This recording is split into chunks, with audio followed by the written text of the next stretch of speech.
My stepmother kicked me out at 18 2 days after my father died. The next day, a bunch of SUVs showed up in front of her house. Before we begin, make sure to like and subscribe, and also, drop a comment below. What's one life lesson you think everyone should learn before it's too late? Share your thoughts, thanks. My mom died when I was 10, and honestly, my dad tried his best after that. He really did. He'd make chocolate chip pancakes every Sunday morning, slip encouraging notes into my backpack, and I'd catch him crying in the garage when he thought I wasn't looking. Dad was shattered by losing mom, but he was still my dad, you know? That's when Linda entered our lives. I was 14 when she showed up at our front door with her bright red lipstick and those fake smiles that never quite reached her eyes when she looked at me. Dad thought she was this amazing, caring woman. And to be fair, she put on quite the performance for him. But I saw right through her act. Her kindness always came with strings attached, and somehow, I never qualified for any of it. Still, I tried to be supportive. Dad deserved happiness after everything he'd been through with Mom's cancer battle. He'd earned the right to smile again. When Dad collapsed from that massive heart attack 5 years later, it felt like my entire world crumbled in an instant. No warning signs, no chance to say goodbye, just gone. I was 19, fresh out of high school, still figuring out basic adult stuff like scheduling my own doctor appointments, and suddenly I was completely alone. I hadn't even had time to process my birthday the week before because we were planning Dad's funeral instead. The funeral service hadn't even ended when Linda started treating me like an unwelcome houseguest in my own childhood home. She moved through the house like she owned every inch of it, tossing Dad's Sports Illustrated magazines and replacing our family photos with her personal collection. I caught her one afternoon, literally scrubbing Dad's name off our mailbox with steel wool. When she noticed me watching from the window, she didn't even have the decency to look embarrassed. She just rinsed the brush in her bucket of soapy water and kept going. "Molly," she said, her voice sharp as broken glass. "You're not really family anymore, are you? Time to find your own place." I didn't argue with her. What would have been the point? So I packed everything I owned into 2 duffel bags. A few pairs of jeans, some t-shirts, my beat-up Converse sneakers, toiletries, and my acoustic guitar, the one Dad bought me for my 16th birthday. As I walked past the coat closet, I saw Dad's old Yankees jacket still hanging there, and I couldn't bring myself to touch it. Not yet. That night, I crashed on my best friend Sarah's couch in her apartment near downtown Denver. "Of course you can stay here, Molly," Sarah said without hesitation. "Mi casa es su casa, right?" She left me a fuzzy blanket and a bottle of water on the coffee table. We didn't need to talk about it. She understood what I was going through. I lay there staring at the ceiling fan, my hands pressed against my chest to keep myself from falling apart completely. The grief wasn't loud or dramatic. It was heavy, like carrying concrete blocks in my ribcage. But before I closed my eyes, I made one phone call to Dad's older sister, Aunt Rebecca. She answered on the second ring and made all the right shocked sounds as I told her everything. I can't remember exactly what I said. I was pretty much word vomiting through tears. But I remember the long silence on her end afterward. It was the kind of silence that wraps around you when someone is really listening, not just waiting for their turn to talk. Finally, she spoke up. "I'll handle this, sweetheart," she said firmly. "Are you safe at Sarah's, or do I need to come get you tonight?" "I'm okay here," I managed. "But Aunt Rebecca, I need help. I don't know what to do." "Don't worry, Molly. Go back to the house tomorrow morning to get the rest of your things. I'll meet you there." I had no idea what she meant by that, but something in her tone made me feel like maybe, just maybe, everything wasn't completely hopeless. The next morning, I drove my beat-up Honda Civic back to the house where I'd lived since birth, the one with the wobbly front porch steps and the crooked birdhouse Dad and I had built together when I was 12. I remembered getting bright blue paint all over both of us that day. But when I pulled into the driveway, something was very, very different. 5 black Cadillac Escalades sat parked along the curb like we were filming some kind of FBI raid. 2 men in dark suits stood by our front door. One kept checking his Apple Watch, the other stood so still I had to watch for him to blink just to make sure he was actually human. My heart started hammering against my ribs. Had Linda called some kind of security company to keep me out of my own house? I got out of my car, shoulders tense, and rang the doorbell like I was visiting strangers. The door swung open, and there was Linda, looking pale as a ghost and about as steady as a house of cards in a windstorm. "Oh, Molly. You're here, she said, her voice suddenly dripping with fake sweetness. I was just about to call you, honey. Honey? I almost laughed out loud. What's going on here? I asked. I just came to grab the rest of my stuff. Before Linda could answer, Aunt Rebecca appeared in the doorway behind her, wearing power heels that clicked across the hardwood floor and a charcoal business suit that probably cost more than my car. She was carrying a thick manila folder.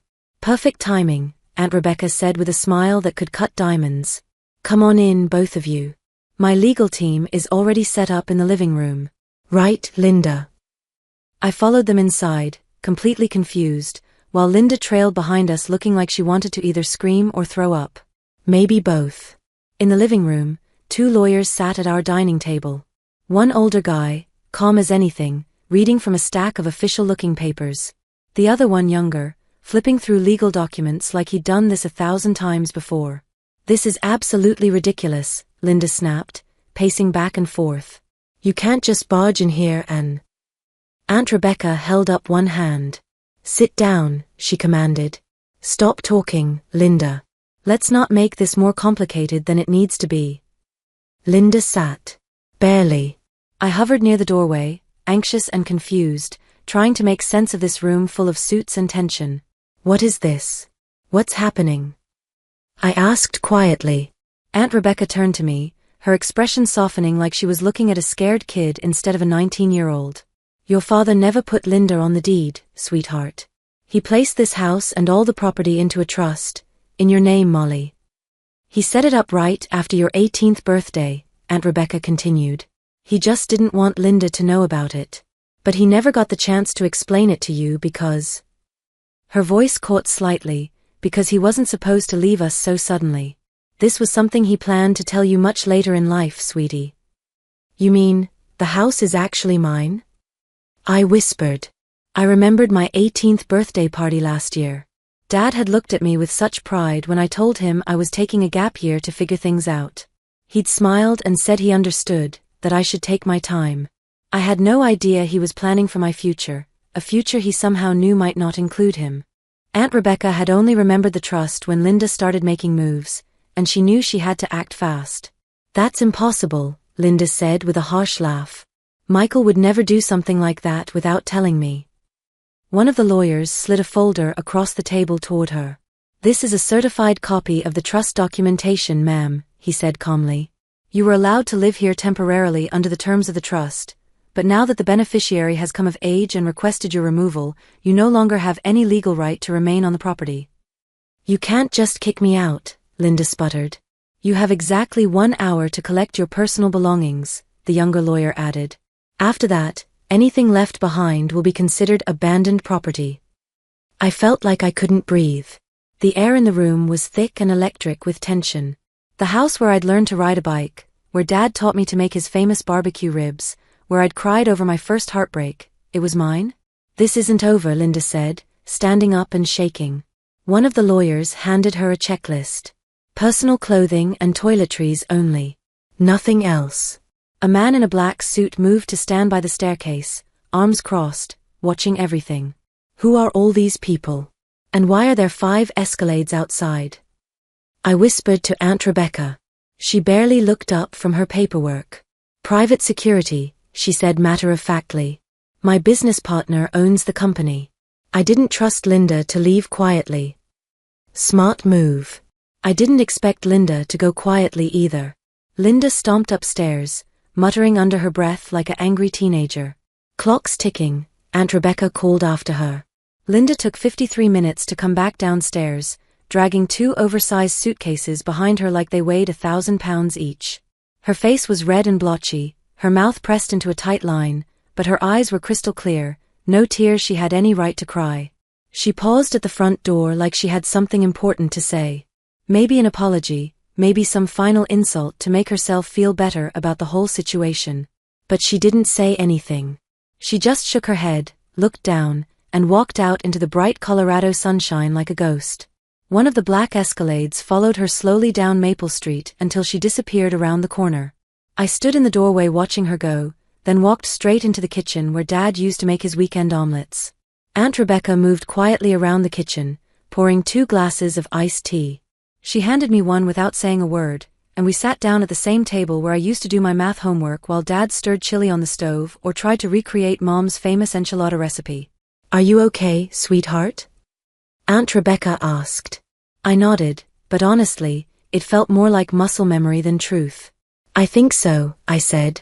We sat in the comfortable quiet. The refrigerator hummed softly. Outside, a cardinal called out and got an answer from somewhere down the street. "You know, I really miss your mom, Molly," she said suddenly. "Especially her apple cinnamon bread. I've been craving it for months. I'm terrible at baking, but I think we should try to make some." I smiled for the first time in weeks. "We can definitely do that." Dad kept all of Mom's recipes in that old wooden box by the coffee maker. We found Mom's recipe collection and started baking. "I always disliked her," Aunt Rebecca said out of nowhere. "I know that sounds harsh, Molly, but it's the truth. Linda something about her never sat right with me from day one. She tried to rearrange my kitchen the first time she came to Thanksgiving dinner. But your dad, I guess he saw something in her that we didn't. Or maybe he didn't want to see what we saw." I mixed the cinnamon into the batter and nodded slowly. "I get that," I said. "Why didn't Dad tell me about the trust?" "Because he knew Linda would try to manipulate the situation if she found out. And honestly, darling, I think your father believed he had more time with you," Aunt Rebecca continued, measuring out flour. "His heart attack came out of nowhere and robbed him of that conversation. He trusted me to protect what was already yours when the time came." I nodded, feeling the weight of understanding settle over me. I should have stepped in the moment Linda started her nonsense after the funeral. But I was grieving too, sweetie. I froze when I should have acted. "Thank you," I whispered, chopping walnuts for the bread. "You saved me, you saved my home." Aunt Rebecca reached over and squeezed my hand. "You were never going to stay down for long, Molly. You were named after your great-grandmother, Margaret. You're the great-granddaughter of the woman who built her own house during the Depression and never took garbage from anybody." After we slid the bread into the oven, we waited on the back porch, breathing in the scent of Mom's recipe filling the house again. It wasn't quite as perfect as Mom used to make, but it gave us the comfort we desperately needed.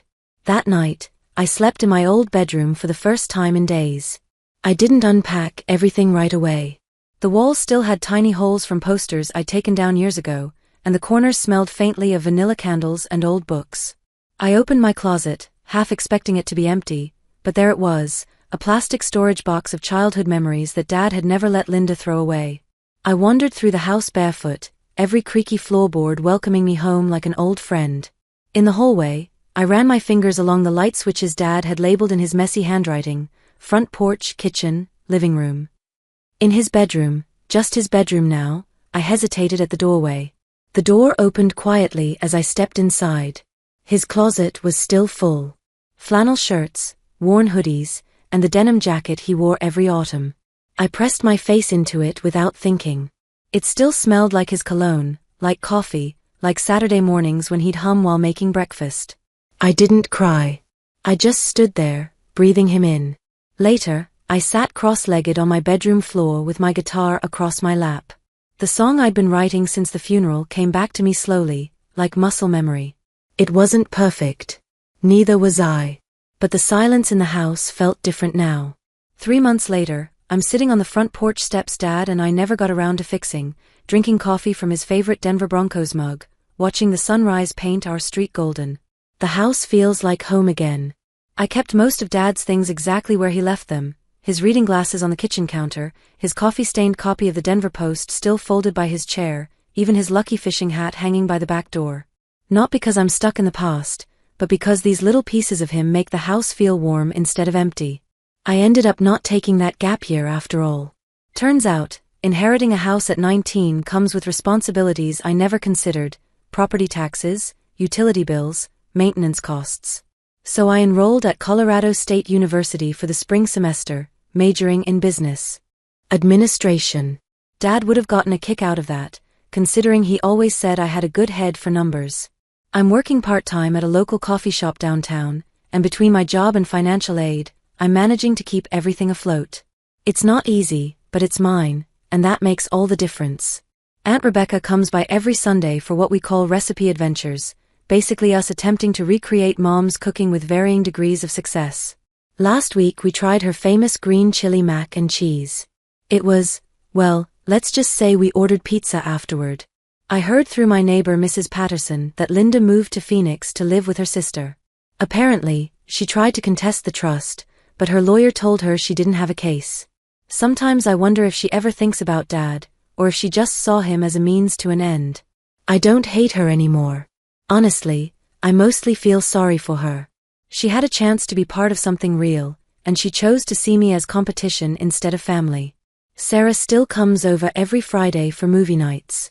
We make popcorn and watch old comedies, and sometimes we talk about Dad, sometimes we don't. That's the thing about grief, it doesn't follow a schedule or rulebook. Some days hit harder than others, but the good days are starting to outnumber the difficult ones. Yesterday, I finally took Dad's Yankees jacket out of the closet and wore it to the grocery store. It smells like him and fits me perfectly. I think he would have liked that. The house isn't just a place I inherited anymore, it's home. My home.